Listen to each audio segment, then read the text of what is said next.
جی وہ صحیح بات ہے، لیکن ایک چیز اور سن لیجئے، لاسٹ جملہ ہے جی 25% اس ملک میں اگر فوڈ انفلیشن کسی کے فیدر ان دا کیپ ہے تو وہ پیپلز پارٹی ہے. دونوں دفعہ انہی کی حکومت تھی جب پاکستان کی بدترین انفلیشن آئی. ہمیں 2.5 سال ہوئے، انشاءاللہ ہم اپنے 5 سالوں کے بعد جو ہم نے وعدے کیے نا وہ عوام کو جواب دیں گے.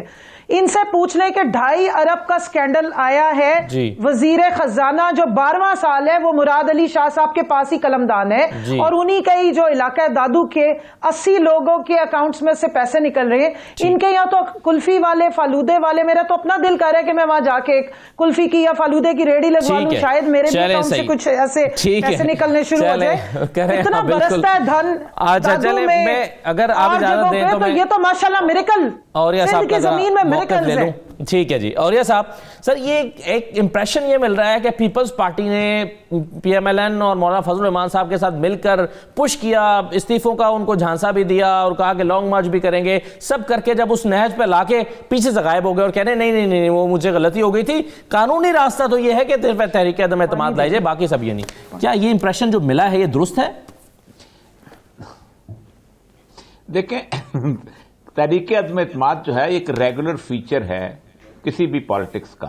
ٹھیک ہے کہ جب آپ کے نمبر پورے، اس کے لیے نہ کسی احتجاج کی ضرورت ہے، نہ کسی جلسے کی ضرورت ہے، نہ کسی جلوس کی ضرورت ہے، نہ کسی پریس کانفرنس کی ضرورت ہے. وہ ایک روٹین کا ایک پارلیمنٹری قسم کا میٹر ہے. یہ الگ بات ہے کہ پاکستان میں تحریک اعتماد میں چھانگا مانگا نکلتا ہے یا میریٹ ہوٹل آ جاتا ہے اور وہ یہ فلور کراسنگ کی صورتحال. تو آج انہوں نے بنیادی طور پر اگر تحریک عدم اعتماد کی بات کی ہے تو کم از کم اس بات کا اعلان ضرور کر دیا ہے کہ ہمیں کسی قسم کی موومنٹ کی ضرورت نہیں ہے، کیونکہ تحریک عدم اعتماد کے لیے کسی اور چیز کی ضرورت نہیں سوائے اس کے کہ آپ کی گفتگو شفتگو. ایک تو بات یہ طے ہے.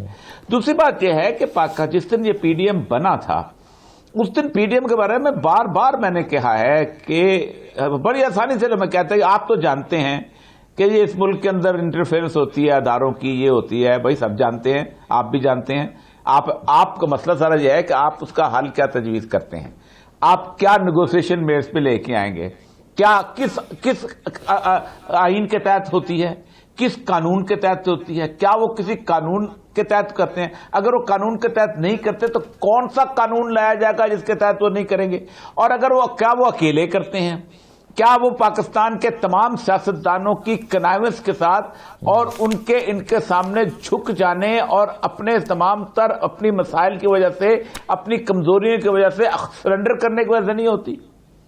تو اصل مسئلہ یہ ہے کہ آپ ایک ادارے کی، مجھے کو بندہ فون کرے اور میرے پاس ہو 10 مرلے کا مکان اور میں نے زندگی کے اندر کچھ کمایا نہ ہو اور مجھے کہ فلاں پارٹی چھوڑو، تو میں تو غیرت سے کہوں گا کہ بھائی میں نہیں کرتا ہوں، تم جو کرنا ہے کر لو. ٹھیک، لیکن ہوتا کن کے ساتھ وہ کرتے ہیں. تو پوری کی پوری موومنٹ اگر آخر میں پہنچ جاتی، مجھے سمجھ نہیں آتا، تبدیلی کا وقت آ جاتا تو آپ کیا نیگوشیٹ کرتے؟ پی ڈی ایم کا کیا بنے گا سر؟ اب یہ بتائیے نا کہ بنیادی طور پہ it was not a political movement. یہ ایک بنیادی طور پہ غبار نکالنے کے لیے ایک موومنٹ نکالی گئی تھی اور کہا گیا تھا، مطلب 77 کی موومنٹ تھی نا، دھاندلی کی بنیاد پہ تھی. ان کا ایویڈنس لے کے آؤ، یہ سارا کچھ سامنے لے کے آئے، موومنٹ چلی، سب کچھ ہوا. نیگوسیشن ٹیبل پہ بھٹو صاحب اور وہ بیٹھے آپس میں، بہت حد تک قریب پہنچ گئے. کہتے ہیں چلو ٹھیک ہے، آپ کے پاس کیا لے کے آئے، آپ کس کے ساتھ بیٹھیں گے نیگوسیشن ٹیبل کے اوپر؟ عمران خان کے ساتھ نہیں بیٹھنا چاہتے، تو کیا جو بائیڈن آ کے آپ کو پاس کہے گا کہ نہیں، ہم نے کہہ دیا خبردار کچھ نہیں کرنا؟ تو میں اس کو پولیٹیکل موومنٹ نہیں سمجھتا. رائٹ سر، ایک چھوٹا سا بریک لیتے ہیں، شاہ صاحب ایک بریک کے بعد آ کر لیتے ہیں اور پھر دیکھتے ہیں کہ یہ جو کمیٹی بنائی گئی ہے براڈ شیٹ کے حوالے سے، اس پر اپوزیشن کو اعتراضات کیوں ہیں آخر. ایک بریک لیتے ہیں، بریک کے بعد واپس آتے ہیں.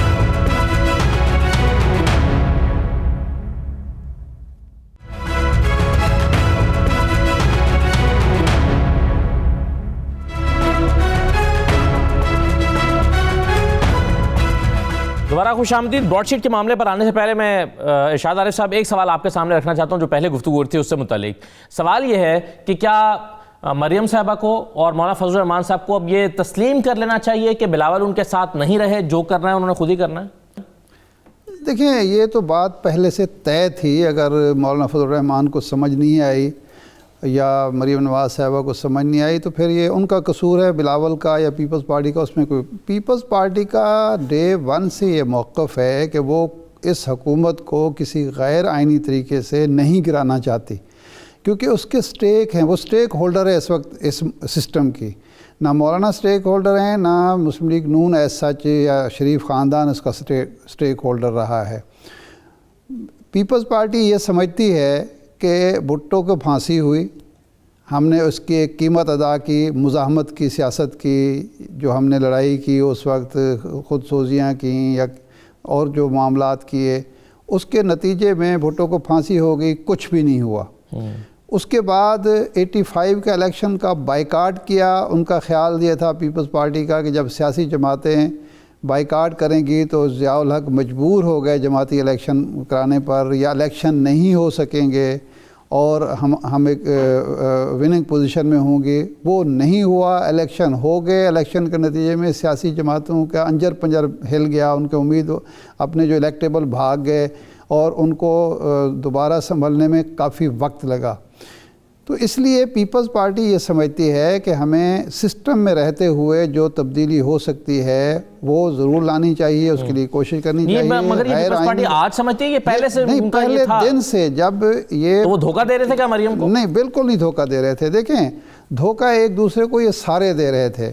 جب پچھلے سال مولانا کا دھرنا ہوا, اس کا فائدہ کس کو ہوا؟ میاں نواز شریف صاحب باہر چلے گئے, آصف زرداری صاحب, فریال صاحبہ کی ضمانت ہو گئی.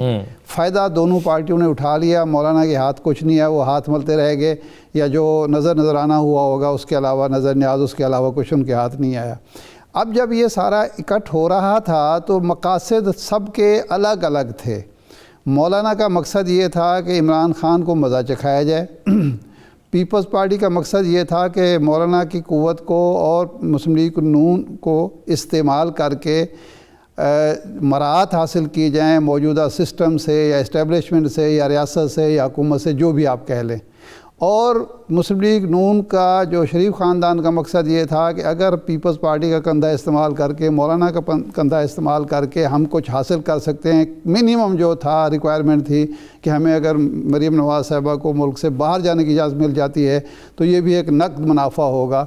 تینوں کے الگ الگ مقاصد تھے. پیپلز پارٹی کی سمارٹ گیم تھی, انہوں نے اس ساری صورتحال کو استعمال کیا اپنے حق میں.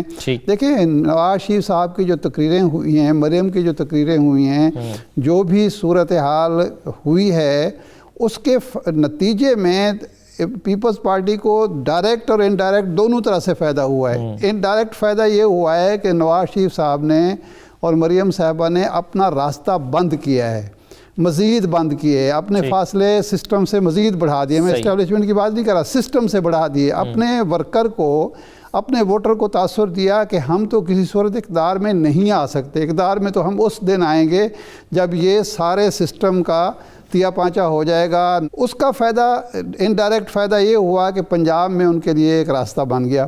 ڈائریکٹ فائدہ یہ ہوا کہ جو سودے بازی کی صلاحیت تھی اسٹیبلشمنٹ کے ساتھ یا حکومت کے ساتھ پیپلز پارٹی کی, وہ بڑھ گئی. انہوں نے لازماً سودے بازی کی ہے, نہیں کی ہے, کرتے ہیں, کب کرتے ہیں, یہ تو ایک سوال الگ سے ہے. لیکن یہ ہے کہ بہرحال ان کی سودے بازی کی صلاحیت بڑھا دی ہے مولانا نے اور مسلم لیگ نون نے. تو اب کیا ہے, اگر تحریک چلے, موجودہ حکومت ختم ہو جائے, الیکشن ہو جائیں, پہلی بات تو یہ ہے کہ پیپلز پارٹی یہ سمجھتی ہے کہ اگر اس وقت کوئی غیر آئینی اقدام ہوا, غیر آئینی تحریک چلی, تو نقصان یہ ہوگا کہ الیکشن نہیں ہوں گے, شاید ہمیں جمہوریت سے ہاتھ دھونا پڑے. لیکن اگر ہمیں زیادہ میکسیمم کیا ہو سکتا ہے کہ ہم سندھ میں دوبارہ حکومت بنا دیں, تو وہ حکومت ہمارے پاس موجود ہے, تو ہمیں ایک ایسا کشٹ کاٹنے کی کیا ضرورت ہے جس کا نتیجہ کچھ بھی نہیں نکلے گا, جو ہاتھ میں ہے وہ بھی ایک داؤ پر لگا ہوگا. تو اس لیے میرا خیال ہے بلاول صاحب جو بھی کہہ رہے ہیں وہ بے سوچے سمجھے نہیں کر رہے, وہ بالکل ٹھیک کہہ رہے ہیں, اور وہ ان کا اصولی موقف ہے. رائٹ سر, صرف سیاسی مخالفت میں میں نہیں سمجھتا کہ اس کی مخالفت کرنی چاہیے. اگر وہ کر رہے ہیں تو حکومت بھی اس کو اپریشیٹ کرے اور ہمیں بھی اپریشیٹ کرنا چاہیے کہ جمہوریت کا تقاضا ہے وہ کریں. حکومت بلاول کو موقع کا فائدہ اٹھا کے ساتھ ملا لے گا, آ جائیں آپ ہمارے ساتھ. میں یہ نہیں کہہ رہا, لیکن دیکھیں ایک پارٹی یا ایک پارٹی لیڈر جو ہے وہ اپنا ایک پوسچر ایک ڈیموکریٹ کا دے رہا ہے کہ ہم آئین کے اندر قانون کے اندر رہتے کر رہے ہیں, تو اس کو اپریشیٹ انگیج کرنے میں حرج نہیں ہے. رائٹ جی, بالکل ٹھیک ہے. اچھا, ایک چیز میں کمل صاحبہ آپ مجھے یہ بتائیے کہ شاید خاقان عباسی صاحب نے ایک کمیشن کی ایکشن پر اور ان پہ شامل کیے گئے لوگوں پر اعتراضات اٹھائے ہیں, وہ کیا کہہ رہے ہیں ذرا سن لیجئے, پھر دیکھیے کہ پھر آپ اس کا جواب دیجئے. جی کمیشن میں کون لوگ رکھے جو خود وزیر ہیں، جنہوں نے یہ فیصلہ کیا کہ یہ پیسے یہاں سے انگلینڈ بھیجے جائیں، اس کمپنی کو دیے جائیں، وہ لوگ آج کمیشن میں بیٹھے ہیں۔ جو کمیشن بنا ہے، عظمت سعید صاحب کو اس کا چیئرمین مقرر کیا گیا ہے۔ عظمت سعید صاحب وہ شخص ہیں، جب یہ ایگریمنٹ سن 2000 میں سائن ہوا، فاروق اعظم صاحب پروسیکیوٹر جنرل تھے، عظمت سعید صاحب پنجاب میں ڈپٹی پروسیکیوٹر جنرل تھے، یعنی وہ براہ راست اس ایگریمنٹ کو سائن کرنے والے لوگوں کے لیے کام کر رہے تھے، وہ اس ایگریمنٹ کا حصہ ہیں۔ کیا ہم یہ توقع کر سکتے ہیں کہ یہ ادارہ حقیقت تک پہنچے گا؟ مجھے تو کوئی امید نہیں ہے۔ آپ پر لازم ہے کہ اس کمیشن کے سربراہ نہ بنے۔ کمیشن غیر جانبدار نہیں ہے، کنول شوزہ صاحبہ یہ اعتراض اٹھایا شاہد خاقان عباسی نے۔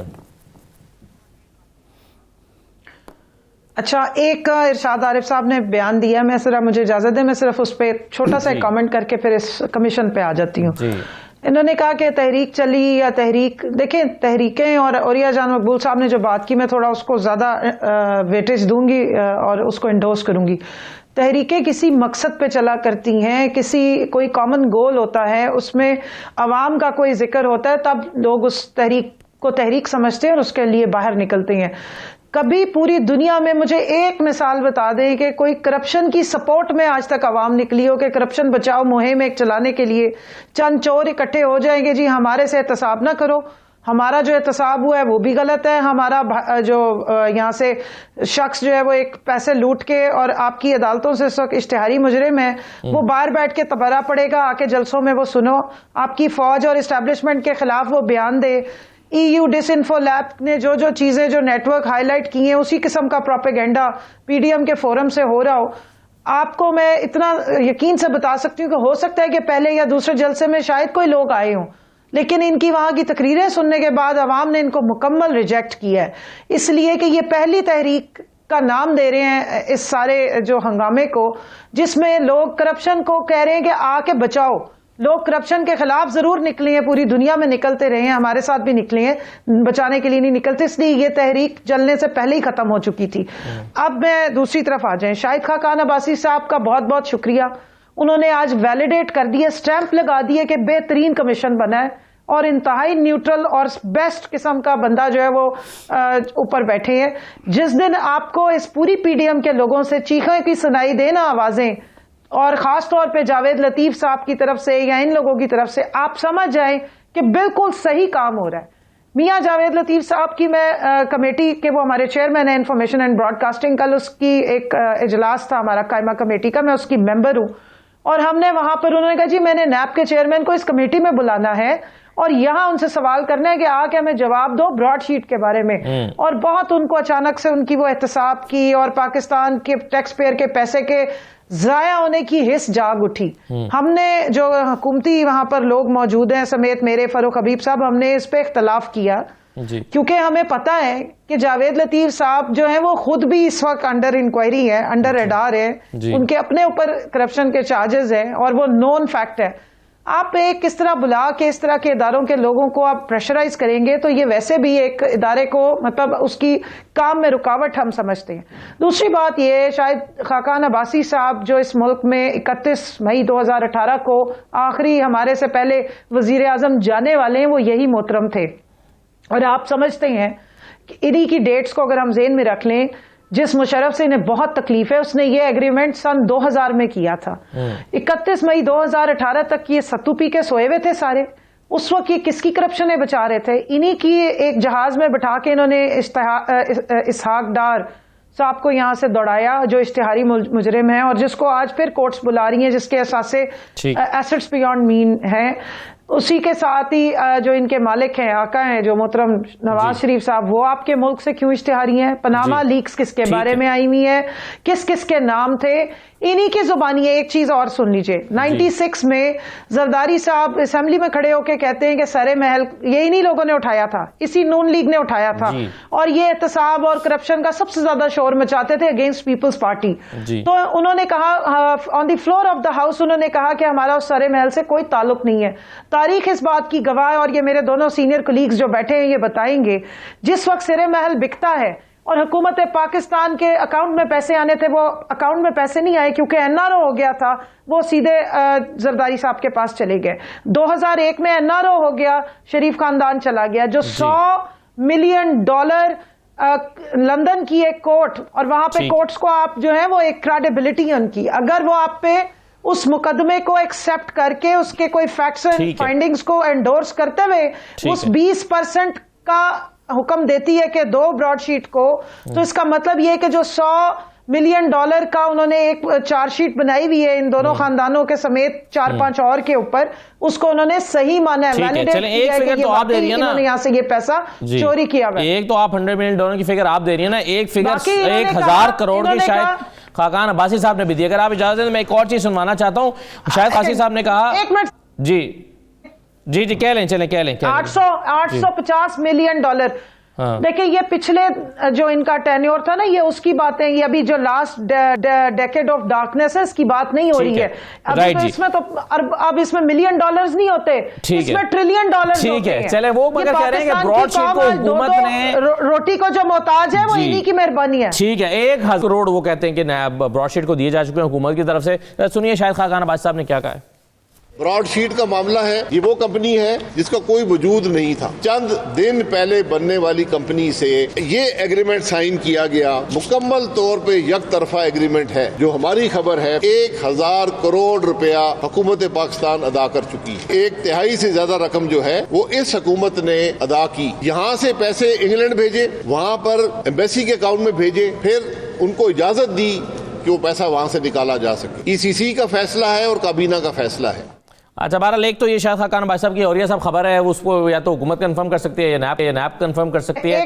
دوسری بھی چیز لیکن میں اگر اور یہ صاحب سے ہو کر آ جاؤں آپ کے پاس تو صرف ایک جملہ سن، ہاں جملہ کہہ دیں، چلیں جی لاسٹ جملہ سن لیں۔ ان کے جو بھگوڑے آقا ہیں ان کے بیٹے لندن وہ UK کے ریزیڈنٹس ہیں، ان کے پاس سٹیزن شپ ہے، ان سے کہ جائیں وہاں کی کورٹس بڑا اوپنلی کام کرتی ہیں، چیلنج کریں اگر اس طرح کا کچھ ہوا ہے، ٹھیک ہے، کیس کریں وہاں کی عدالت۔ رائٹ جی۔ اور یہ صاحب کیا یہ 22 کمیٹی بنائی گئی ہے حکومت کی طرف سے؟ دیکھیں پہلی بات تو یہ ہے کہ کمیٹی جو ہوتی ہے وہ عدالت نہیں ہوتی، کمیٹی بنیادی طور پر تحقیق کرتی ہے، اور کمیٹی ہمیشہ حکومت کو پریروگیٹو ہے کہ اپنے حق جس کو چاہے بہتر سمجھتے حکومت بنائے، سمپل سی بات ہے۔ اور عظمت سعید صاحب کے بارے میں بتاؤں، عظمت سعید صاحب کو میں گزشتہ 15-20 سال سے جانتا ہوں، اس سے پہلے سے بھی جانتا ہوں، one of the very operate officer. میں ایک مثال آپ کو بتاؤں، یہاں پولیس کا ایک پلاٹ تھا، ایک چیف منسٹر صاحب جو تھے وہ LDA کا پلاٹ تھا، ہے اپنا یہ جو مین بولے وارڈ والا لاہور والا، اور کسی کو الاٹ کرنا چاہتے تھے، پولیس فاؤنڈیشن کا پلاٹ تھا۔ یہ LDA کے صرف ایک چھوٹے سے کمرے کے اندر کنسلٹنٹ وکیل تھے، اور LDA کا پورا کیس بنا کے جب وہ اسسٹنٹ ڈائریکٹر ان کے پاس لے کے گیا تھا اس نے کہا چھوڑ دو، اور ان کی وہ نوٹ تھا جس کی بنیاد پہ حکومت کی پراپرٹی نہیں گئی تھی۔ میرا اپنا جو سول سروس کا جو کیس تھا اس میں ایک سپریم کورٹ کے ججز تھے جس کے اندر انہوں نے 88 بڑے بڑے لوگوں کے زرداری کے داماد وغیرہ کو پیچھے کیا تھا، اپرائٹ آفس جج۔ ٹھیک، ایک بات ہے۔ دوسری بات یہ ہے کہ یہ میں حکومت ہوں اگر فار ایگزامپل، تو میں اپنے متحد کسی شخص کو یا موجود کو اس کو کروں گا، فیصلہ کرنا ہوتا ہے عدالت نے کہ غلط کیا ہوا ہے۔ جب انصاف کا وقت آئے گا آپ اپنی، اور اگر اتنی بڑی پارٹی ہیں آپ اپنی ایک انڈیپینڈنٹ انکوائری لانچ کریں۔ دنیا میں پرائیویٹ انکوائریز ہوتی ہیں، اور یہ جو براڈ شیٹ ہے یہ پرائیویٹ ایک فرم ہے نا، اس نے بھی تو ایک انکوائری کی۔ اب دوسری بات، براڈ شیٹ کیوں معاملہ میں آئی ہے؟ مسئلہ سارا یہ ہے کہ آپ چور کو نہیں کہہ رہے کہ کیوں ایک انویسٹیگیٹر کے اوپر انگلیاں اٹھ رہی ہیں۔ او بھائی تمہاری چوری تھی تو براڈ شیٹ کو کہا گیا کہ ڈھونڈو، کیونکہ تم نے وائٹ کالر کرائم کیا ہوا تھا پاکستان کے اندر، تم نے وہ پیسہ لے کے گئے ہوئے تھے کہ جس کا کوئی سراغ نہیں مل رہا تھا، تبھی تو سراغ ارسان لگانے پڑے آپ کے پیچھے، ورنہ اگر ایک شفاف بات ہوتی ہے، اور دنیا میں وائٹ کالر کرائم میں یہی ہوتا ہے۔ اصل مسئلہ یہ ہے کہ اس سارے فیصلے کے اندر اب شاید خاقان عباسی صاحب نیب کو ہر بندہ گالیاں دیتا ہے، مجھے یہ بتائیں پاکستان کے قانون کے اندر کیا پاکستان کا آرمی چیف فیڈرل گورنمنٹ کی پرمیشن کے بغیر پاکستان سے باہر کوئی ایگریمنٹ سائن کر سکتا ہے؟ نہیں کر سکتا۔ شاید خاقان عباسی صاحب کے زمانے میں یہ آربیٹریشن ہوئی ہے، پھر کہتے ہیں اور اٹارنی جنرل آفس نے وہ ڈرافٹ کیا ہے، وہ نیگوشیٹ کیا ہے. Shahid Khaqan Abbasi is part of the deal. اور کھڑے ہو کہتا ہے جی میں تو نیب کو منہ نہیں لگاتا. تو بھائی NAB is part independent office کا. نیب جو ہے کوئی اپنا اسکاٹ لینڈ یارڈ ہے؟ نیب کوئی آسمانی صحیفہ ہے؟ نیب کوئی اپنا پینٹاگون کی فورس ہے؟ NAB is part of the government. Government اس کو فنڈ دیتی ہے. گورنمنٹ اس کے پیسے جو ہے بجٹ اس کا جو ہے اسمبلی سے اپروو ہوتا ہے. گورنمنٹ کے اندر نیب جو ہے کوئی بھی پاکستان سے باہر ایگریمنٹ کرنا چاہے، بے شک وہ ایک چھوٹا سی آبدوز خریدنے یا کچھ، اس کے لیے پاکستان کی فیڈرل کیبنٹ اور پاکستان کا اٹارنی جنرل آفس اور پاکستان کی کنسرن منسٹری کے تھرو جاتا ہے، ورنہ مانتا کوئی نہیں، کیونکہ ساورن گارنٹی جو ہے وہ دینی ہوتی ہے پاکستان کی حکومت نے. تو اس کا مطلب یہ ہے کہ شاہد خاقان عباسی صاحب جو ہے اپنا جرم چھپانا چاہ رہے ہیں. میں نے 2-3 دن سے کہہ رہا ہوں، ہر جگہ کھڑے ہو کے کہتے ہیں یہ نیب کا قصور ہے. او بھائی یہ ایگریمنٹ کیا کس نے تھا؟ نیب کا. اگر نیب نے اکیلے کیا ہوتا عدالت اٹھا کے منہ پہ مارتی کہ پاکستان گورنمنٹ تو انوالو ہی نہیں ہے. اور اگر نیب نے کیا ہوا تھا تو پھر پاکستان گورنمنٹ کو پیسے دینے کی ضرورت ہی نہیں تھی، پھر تو نیب کے جیب سے نکالتے پیسے. پاکستان گورنمنٹ نے ایگریمنٹ کیا تھا اور اس وقت شاہد خاقان عباسی صاحب وزیر اعظم تھے جو آربیٹریشن ہوئی تھی. ٹھیک ہے، رائٹ سر. ایک چھوٹا سا بریک لے رہے ہیں، بعد واپس آتے ہیں تو پھر شیخ رشید صاحب کی بات تھوڑی سی کرتے ہیں کہ وہ کس بنیاد پر کہہ رہے ہیں کہ یہ پاناما 2 بننے جا رہا ہے، اور کچھ اور جڑی خبریں. ایک چھوٹے سے بریک کے بعد واپس آتے ہیں.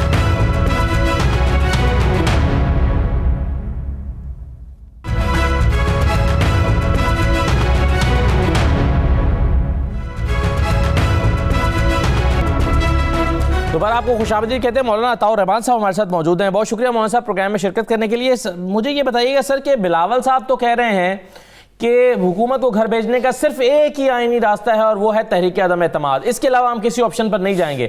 آپ اتفاق کرتے ہیں ان سے، اور کیا انہوں نے اس سلسلے میں پی ڈی ایم کو اعتماد میں لیا ہے؟ بہت شکریہ جناب رانا. مجھے تو خود بلاول صاحب کے اس بیان کا مجھے علم نہیں ہے، لیکن باہر کا فیصلہ تو پھر بھی پی ڈی ایم کرتی ہے، اور پی ڈی ایم کے اجلاس میں صرف ایک آپشن نہیں ہے اور بھی آپشنز تھے. اب اس پر ابھی تک کام ہو رہا ہے. پہلے مسئلہ یہ تھا کہ اگر ان ہاؤس تبدیلی کے لیے کوئی کوشش کی جائے تو وہ زیادہ مؤثر ثابت ہو یا فلاح ہو جائے. لیکن اس پر بعض ساتھیوں نے ان کو کہا کہ ہم نے سینٹ چیئرمین کے جب الیکشن عدم اعتماد ہوا تو اس میں بھی ہم نے دیکھا کہ کس طرح حکومت نے یا اداروں نے اس کو ہائی جیک کیا. اور اگر آئندہ بھی ایسی کوئی کوشش ان ہاؤس کی جائے گی تو اس کی مشکل سامنے آ سکتی ہے. لہذا اس پر پی ڈی ایم ابھی تک کوئی واضح فیصلہ نہیں کیا، لیکن ابھی جو پی ڈی ایم کی تحریک چل رہی ہے اس کی اس حد تک ہمیں جو معلومات ہیں، ابھی ڈویژن سطح پر پروگرام ہو رہے ہیں، اور پھر انشاءاللہ جنوری کا جب 30 تاریخ گزرے گی اور یہ لوگ استعفیٰ نہیں دیں گے تو پھر لانگ مارچ کا بھی فیصلہ کیا جا سکتا ہے. لیکن باہر کا فیصلہ پی ڈی ایم نے کرنا. ٹھیک ہے، بالکل صحیح ہے. اچھا ارشاد صاحب، اب شیخ رشید صاحب جو کہہ رہے ہیں، میں آپ کو مختصراً ذرا سنوا بھی دیتا ہوں. شیخ رشید کہہ رہے ہیں پاناما 2 بننے جا رہا ہے. کیا بننے جا رہا ہے؟ سن لیجئے پہلے. آنے والے 2-3 مہینوں میں براڈ شیٹ پاکستان کا پاناما 2 ہوگا. براڈ شیٹ سے جو کچھ نکلنے جا رہا ہے آئندہ الیکشن میں وہ ان کو لپیٹ ملے گا. 100 ملین کی پراپرٹی نون لیگ کی براڈ شیٹ میں آ سکتی ہیں، اور یہ آئیں گی 85 سے 100 ملین. میں مریم صاحبہ کو ہمیشہ کہتا ہوں کہ کہنے سے پہلے پڑھ لیا کریں. کیا شیخ عظمت صاحب نیب کے کبھی پروسیکیوٹر رہے ہیں؟ پہلے پڑھوا لیں. اور شیخ عظمت کو نہ لگائیں تو کیا جسٹس قیوم کو لگائیں؟ جی شیخ عظمت صاحب نے والیوم 10 پڑھی ہوئی ہے، یہ خبر کافی ہے آپ کے لیے. کیا یہ اتنا خطرناک ثابت ہونے جا رہا ہے شاہ صاحب؟ خطرناک تو ثابت ہو سکتا ہے. دیکھیں اس کے 2-3 پہلو ہیں. براڈ شیٹ کا ایک تعلق تو ہے شریف خاندان سے، یا وہ لوگ جو اس وقت باہر جن کی جائیدادیں تھیں جن کو تلاش کر رہی تھی براڈ شیٹ بھی اور نیب بھی. ایک نیب کے اس وقت جو عہدیدار تھے اور جو اس اگر واقعتاً وہ کمپنی فراڈ تھی یا ایک ٹریپ تھا جو اس کا شکار ہوئے، وہ لوگ ہیں. اس میں جنرل امجد صاحب سے بیان لیا جائے گا. وہ ویسے پہلے جے آئی ٹی میں بیان دے چکے ہیں، اور وہ جو عدالت تھی اپنا لندن ہائی کورٹ کی، اس کو بھی بیان شاید وہ ریکارڈ کرا چکے ہیں. پھر وہ جو ریٹائرڈ جنرل نعیم اکبر تھے، وہ جو صاحب فؤاد ملک ہیں وہ ہیں، وہ سارے نام آتے ہیں، وہ ایک اس کا پہلو ہے۔ تیسرا پہلو یہ ہے کہ یہ جو سیٹلمنٹ ہوئی ہے مشرف کے دور میں ہوئی ہے اور پیپلز پارٹی کے دور میں ہوئی ہے اور شاہد خاقان عباسی کے دور میں ہوئی ہے، جو نئے کیس واپس کیے گئے ہیں اور جرمانے ہوئے ہیں اور اپیلیں نہیں کی گئیں، یہ 3 فریق بن رہے ہیں۔ اب موجودہ حکومت نے جو انکوائری کمیٹی بنائی ہے، کوئی عدالت مقرر نہیں کی، جوڈیشل کمیشن مقرر نہیں کیا، ایک انکوائری کمیٹی بنائی ہے یہ فکس کرنے کے لیے کہ جی کون لوگ تھے جن کی وجہ سے حکومت پاکستان کو وہ جرمانہ یا ہرجانہ ادا کرنا پڑا، وہ کیس واپس کیوں، ان سے معاہدہ منسوخ کیوں کیا گیا، اس میں نہ نون لیگ کا نام ہے، نہ شاہد خاقان عباسی کا نام ہے، نہ کسی اور کا۔ وہ تو یہ فکس کرنا چاہتے ہیں ذمہ داری کہ کیا وجوہات تھیں جس کی وجہ سے ہم نے وہ معاہدہ یک طرفہ طور منسوخ کیا، پاکستان کو ہرجانہ ادا کرنا پڑا، پھر اس جو عدالت کا فیصلہ آیا اس کے خلاف اپیل کیوں نہیں کی گئی وقت پر، اور سیٹلمنٹ کیوں کی گئی۔